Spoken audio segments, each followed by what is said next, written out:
Pemirsa, pasca setahun disahkan, Mahkamah Konstitusi (MK) memutuskan Undang-Undang Cipta Kerja bertentangan dengan Undang-Undang Dasar 1945. MK memerintahkan DPR dan pemerintah memperbaiki Undang-Undang Cipta Kerja dalam jangka waktu 2 tahun ke depan. Menyatakan permohonan pemohon tidak dapat diterima. Mahkamah Konstitusi (MK) memutuskan Undang-Undang Nomor 11 Tahun 2020 tentang Cipta Kerja bertentangan dengan Undang-Undang Dasar 45 atau inskonstitusional bersyarat. Dalam amar putusannya, MK menyatakan para pembentuk undang-undang diberikan waktu paling lama 2 tahun untuk memperbaiki sesuai dengan persyaratan tata cara pembentukan undang-undang. MK menangguhkan segala tindakan dan kebijakan yang bersifat strategis dan berdampak luas, termasuk tidak boleh menerbitkan PP baru terkait dengan Undang-Undang Cipta Kerja selama proses perbaikan. Merespons putusan Mahkamah Konstitusi, Menko Perekonomian Erlangga Hartarto mengatakan pemerintah menghormati dan mematuhi putusan Hakim Mahkamah Konstitusi. Pemerintah tidak akan menerbitkan putusan baru hingga ada perbaikan sebagaimana perintah MK. Akan segera menindaklanjuti putusan MK yang dimaksud melalui penyiapan perbaikan undang-undang dan melaksanakan dengan sebaik-baiknya arahan Mahkamah Konstitusi lainnya sebagaimana dimaksud dalam putusan. Jelang putusan MK Kamis kemarin, berbagai elemen buruh berunjuk rasa di depan gedung MK menuntut Mahkamah Konstitusi membatalkan keputusan Undang-Undang Cipta Kerja Nomor 11 Tahun 2020. Undang-Undang Cipta Kerja disahkan dan ditandatangani Presiden Joko Widodo 2 November 2020 dan menjadi Undang-Undang Nomor 11 Tahun 2020. Undang-Undang Cipta Kerja disahkan di tengah penolakan berbagai pihak, tidak hanya buruh tapi juga mahasiswa. Ketentuan Undang-Undang Cipta Kerja dinilai tidak berpihak kepada para pekerja. Tim Liputan iNews melaporkan. Ya, dan pemirsa, kami masih terhubung dengan Zainal Arifin Muhtar, pakar hukum tata negara dari UGM. Mas Uceng, ini kalau berbicara tentang syarat formil yang cacat, kemudian perbaikannya harus dimulai dari mana? Kan jelas ya, di dalam putusan MK itu sebenarnya disebutkan berbagai kecacatan formil itu. Ada kecacatan dalam kaitan dengan Undang-Undang 12 2011, yaitu konsep, bagaimana konsep untuk pengubahan dan lain-lain sebagainya. Pada saat yang sama ada juga catatan mengenai aspirasi, ada juga catatan mengenai pelanggaran terhadap perubahan undang-undang meskipun sudah diketok atau kemudian sudah melalui tahapan pembahasan. Artinya sebenarnya jelas perintah MK, jelas putusan MK itu mengatakan DPR dan pemerintah sudah melakukan tindakan pembuatan hukum dengan cara tidak benar dan ugal-ugalan sebenarnya, seperti yang pernah saya tuliskan, sudah saya sebutkan tadi. Iya. Nah, problemnya adalah cukupkah dengan memperbaiki proses saja? Ya. Satu misalnya, sejauh mana kembali semua itu akan dilibatkan dalam proses pembentukan peraturan perundang-undangan. Iya. Bagaimana MK misalnya mengagregasi yang namanya partisipasi. Maksud saya DPR dan pemerintah. Bagaimana DPR dan pemerintah kemudian mengatur soal bagaimana pembentukan ini lebih tertata, lebih baik dan lain-lain sebagainya. Ya, termasuk misalnya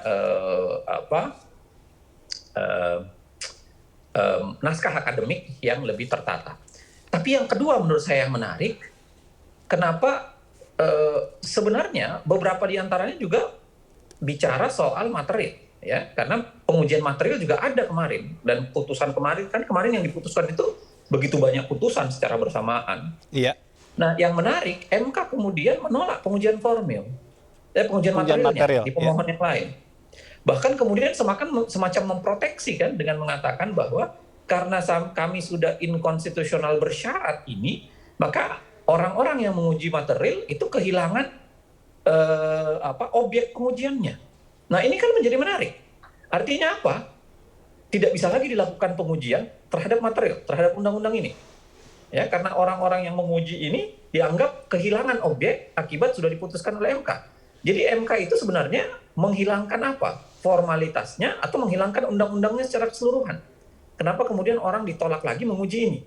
Dan yang kedua, kalau memang orang ditolak menguji lagi undang-undang MK, jangan undang-undang Cipta Kerja ini, jangan-jangan MK sedang membuat imunitas, ya, memberikan perlindungan luar biasa terhadap undang-undang ini untuk nggak bisa diuji selama 2 tahun.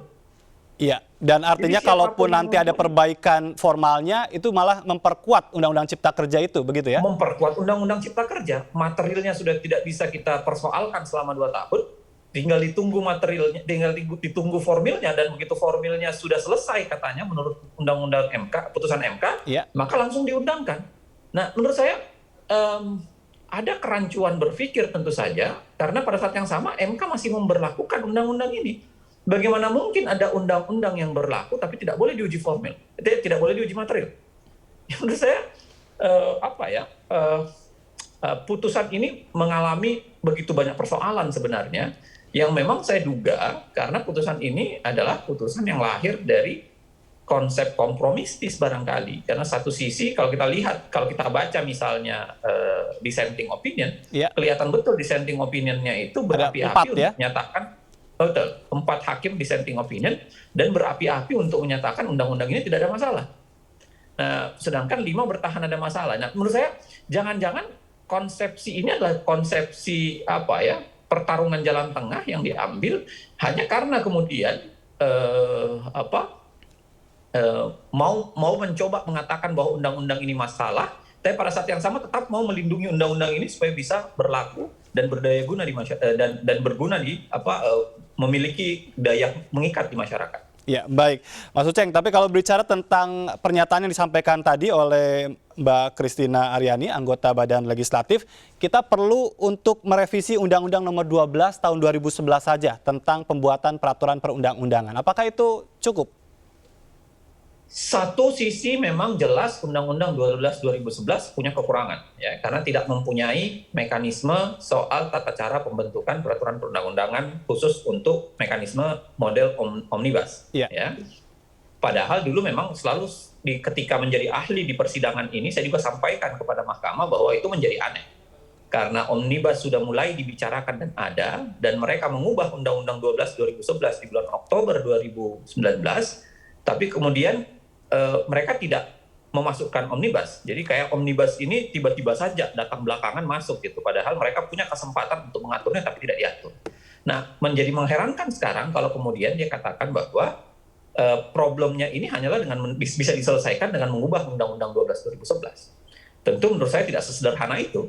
Selain pembicaraan soal memperbaiki Undang-Undang 12 2011, ada tagihan besar terhadap pembentuk undang-undang, pemerintah dan DPR untuk memperbaiki tata cara pembentukan peraturan perundang-undangan supaya tidak lagi seliar itu, tidak lagi karena konklusi mendahului analisa. Jadi karena pemerintah dan DPR sudah mengatakan undang-undang ini harus ada, maka analisa apapun tidak dikuatkan atau tidak dipakai. Yang penting undang-undang ini harus segera ada.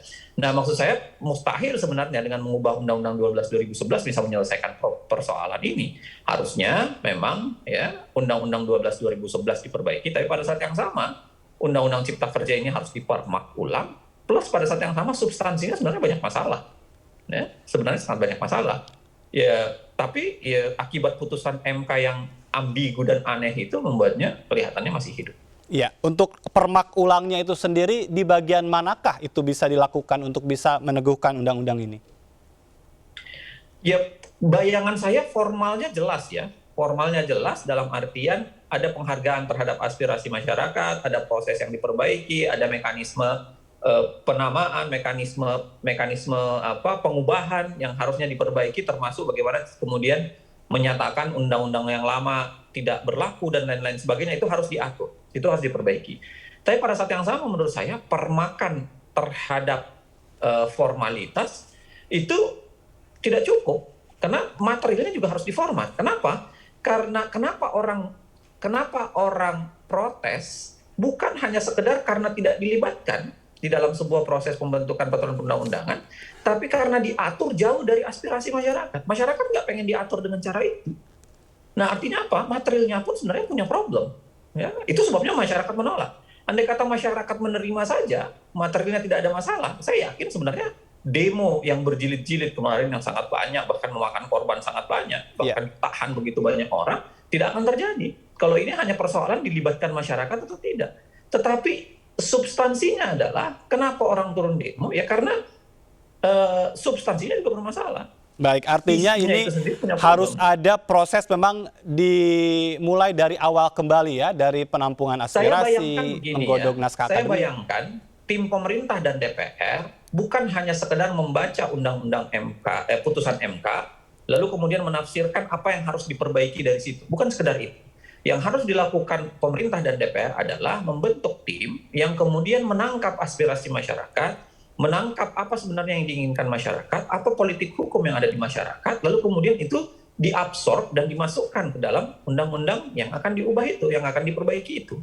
Ya, karena itu menjadi proses yang sangat penting. Jangan kemudian dianggap bahwa ini hanya prosesnya saja bermasalah. Kalau hanya sekedar prosesnya bermasalah, saya yakin, aku yakin demo yang sangat besar dan berjilid-jilid itu tidak akan terjadi. Baik, ya ini berkaitan dengan putusan dari MK tersebut, pertanyaan yang memang menjadi hadir di tengah masyarakat sekarang itu, apakah memang ini menjawab aspirasi atau sebetulnya ingin meneguhkan apa yang sudah dibuat oleh pemerintah jika nanti dalam 2 tahun formalitasnya terpenuhi. Tapi nanti jawaban itu kita harus jeda kembali. Dan pemirsa, kami masih akan kembali sesaat lagi, tetaplah di MNC News.